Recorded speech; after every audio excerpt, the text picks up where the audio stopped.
अस्सलामुअलैकुम, कैसे आप सब। उम्मीद कर रहा हूँ कि आप सब ठीक होंगे। सबसे पहली बात तो आप सबसे मैं माज़रत चाहता हूँ एक बार फिर से कि कल का क्लास आपका मैं नहीं ले सका। उसके पीछे एक वजह ये थी, जैसा कि मैंने आपको बताया कि एक प्रोग्राम को, एक फंक्शन को अटेंड करना था जो मेरे जहन से निकल चुका था और मुझे अचानक से याद आया कि उस प्रोग्राम के लिए मैंने ज़बान दे रखा है किसी को, तो मुझे वहाँ निकलना पड़ा और इसलिए कल का क्लास आपका मैं नहीं ले सका।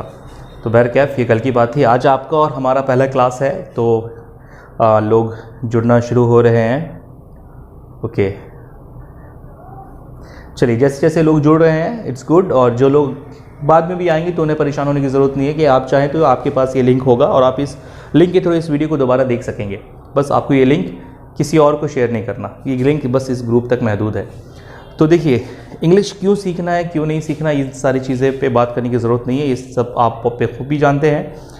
बस इतना याद रखिए कि इंग्लिश कोई पहाड़ नहीं है जिसे आप बोल नहीं सकते, जिसे आप चढ़कर पार नहीं कर सकते। उस जो एक्चुअल में जो चीज़ टफ थी उसे आपने बहुत पहले हासिल कर लिया। अब दुनिया की हर चीज़ आपके लिए आसान है, बस थोड़ा सा पेशेंस और थोड़ा सा मेहनत करने की ज़रूरत है, बस थोड़ा सा, क्योंकि आप लोगों के ने चुटकी बजाया तो ये सारी चीज़ें आपको तुरंत पता चल जाएगी, इतनी सलाहियत है आपके अंदर। तो इंग्लिश सीखने के लिए सबसे पहली बात तो आज जो हमारा क्लास है वो बहुत ही बेसिक होने वाला है, क्योंकि फर्स्ट क्लास है। तो आप ग्रुप में अब तक 360 या 370 लोग जुड़ चुके हैं, तो आप में से बहुत से लोग ऐसे होंगे जिनका बेसिक स्ट्रांग होगा। तो आप इसे अपना एक प्रैक्टिस समझिए, या आप चाहे तो इस वीडियो को स्किप कर सकेंगे।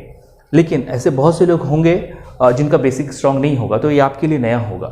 तो जिन्हें पता है वेल एंड गुड, जिन्हें नहीं पता है आपके लिए नई चीज़ है। तो देखिए, इंग्लिश सीखने के लिए आपको सिर्फ और सिर्फ 3 चीज़ें अभी माइंड में क्लियर करनी है। आने वाले 3 महीना हमारे लिए बहुत ही आसान होगा। 3 चीज़ें क्लियर करनी है। वो 3 चीज़ें क्या है? सबसे पहला सब्जेक्ट, वर्ब और ऑब्जेक्ट।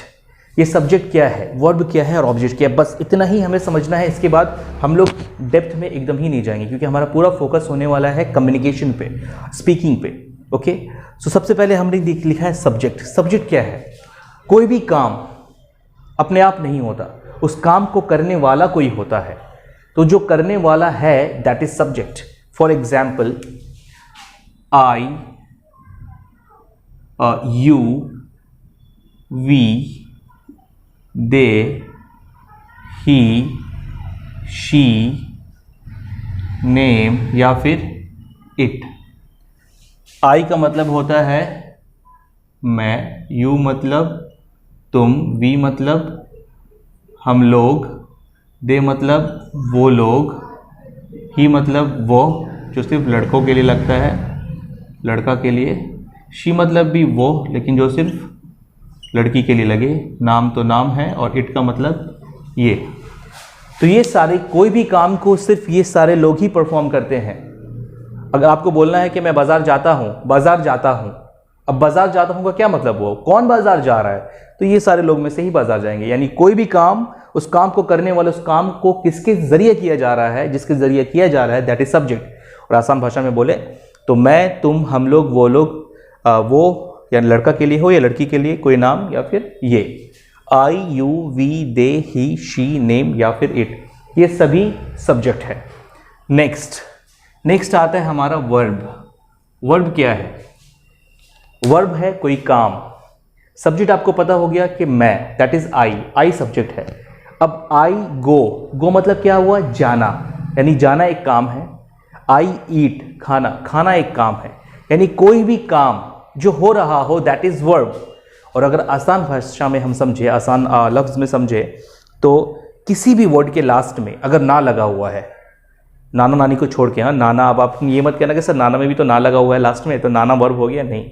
कोई भी वर्ड के लास्ट में ना लगा है तो आप उसे वर्ब कह सकते हैं। फॉर एग्जाम्पल, उठना, बैठना, जाना, आना, खाना, खेलना, पीना, सोना, गाना, हंसना, बात करना, वादा करना, यानी किसी भी वर्ड के लास्ट में अगर ना है तो आप उसे वर्ब कंसीडर करेंगे। वर्ब क्या है? वर्ब कोई काम है। उसके बाद जिस भी वर्ड के लास्ट में ना है लगा हो। उसके बाद आ गया ऑब्जेक्ट। ऑब्जेक्ट क्या है? ऑब्जेक्ट कोई जगह हो सकता है, ऑब्जेक्ट कोई इंसान भी हो सकता है, ऑब्जेक्ट कोई सामान भी हो सकता है, कुछ भी। कोई सामान, कोई जगह, कोई इंसान, ये सारा चीज़ आपका ऑब्जेक्ट कहलाता है। तो सब्जेक्ट आपका क्लियर है, I, you, we, they, he, she, name, it. Verb और सब्जेक्ट कहते किसे हैं? जो किसी काम को करे। वर्ब खुद जो काम हो। अगर मैं आपको एक सेंटेंस लिखूं यहाँ पर समझाने के लिए कि आई गो मार्केट, तो इसमें मार्केट जो है वो है आपका ऑब्जेक्ट, गो हो गया आपका वर्ब और आई हो गया आपका सब्जेक्ट। आई गो मार्केट। अब अगर हम आई को हटाते हैं, गो मार्केट बाजार जाना, लेकिन कौन जा रहा है क्या ये पता चल रहा है? लेकिन हमने कहा आई गो मार्केट, मैं बाजार जाता हूं। यहां पे मैं बाजार जा रहा हूं, मैंने काम किया। नेक्स्ट,